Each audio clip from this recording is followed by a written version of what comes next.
कलेक्टरला माहित नाही का लॉंग मार्च चालू आहे? यायचं म्हणणं होतं का आम्ही डायरेक्ट जिल्हा कचेरीपर्यंत यायचं म्हणून? अरे या कलेक्टरला का माय नाही का? तहसीलदाराला का बहीण नाही का?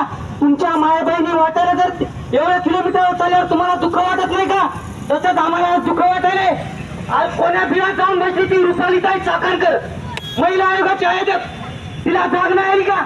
ज्या वेळेस आमच्या महिलेवर अन्याय अत्याचार झाला तिथं म्हणून शब्द सुद्धा उघडला नाही. तिला कोणत्या पदावर तिला बसले? नुसतं नावालाच पद आहे का? या प्रशासनाला सांगू इच्छितो, साहेब आमचा अंत पाहू नका. आम्ही कायदा हातात घेत नाही आणि घेतला तर मग तुमचं काही खरं नाही. कारण तुकडी का तुमच्याकडेच आहे का? तुकडी का तुमच्याकडेच आहे का?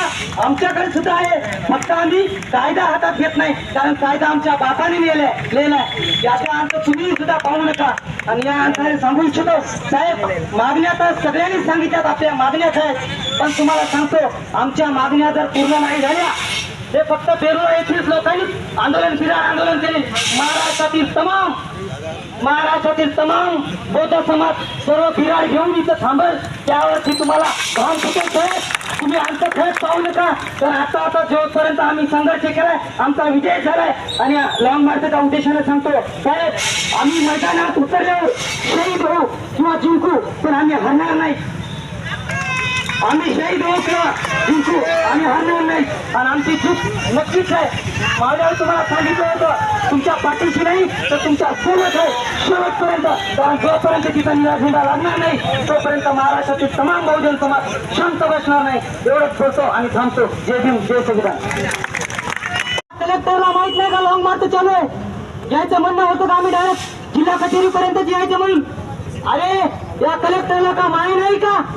तहसीलदाराला का बहीण नाही का? तुमच्या माय बहिणी वाटायला जर एवढ्या किलोमीटर चालल्यावर तुम्हाला दुःख वाटत नाही का? तसंच आम्हाला दुःख वाटायले. आज कोण्या बिळात जाऊन बसली ती रुपालीताई चाकणकर, महिला आयोगाची आयोजक. तिला जाग नाही आली का? ज्या वेळेस आमच्या महिलेवर अन्याय अत्याचार झाला तिथं म्हणून शब्द सुद्धा उघडला नाही. तिला कोणत्या पदावर तिला बसले? नुसतं नावालाच पद आहे का? या प्रशासनाला सांगू इच्छितो, साहेब आमचा अंत पाहू नका. आम्ही कायदा हातात घेत नाही आणि घेतला तर मग तुमचं काही खरं नाही. कारण तुकडी का तुमच्याकडेच आहे का? तुकडी का तुमच्याकडेच आहे का? आमच्याकडे सुद्धा आहे. फक्त आम्ही कायदा हातात घेत नाही, कारण कायदा आमच्या बापाने लिहिलाय. याचा अर्थ तुम्ही सुद्धा पाहू नका. आणि या अंतराने सांगू इच्छितो, साहेब मागण्या तर सगळ्यांनी सांगितल्यात, आपल्या मागण्याच आहेत. पण तुम्हाला सांगतो, आमच्या मागण्या जर पूर्ण नाही झाल्या, हे फक्त बेरोळा येथील लोकांनी आंदोलन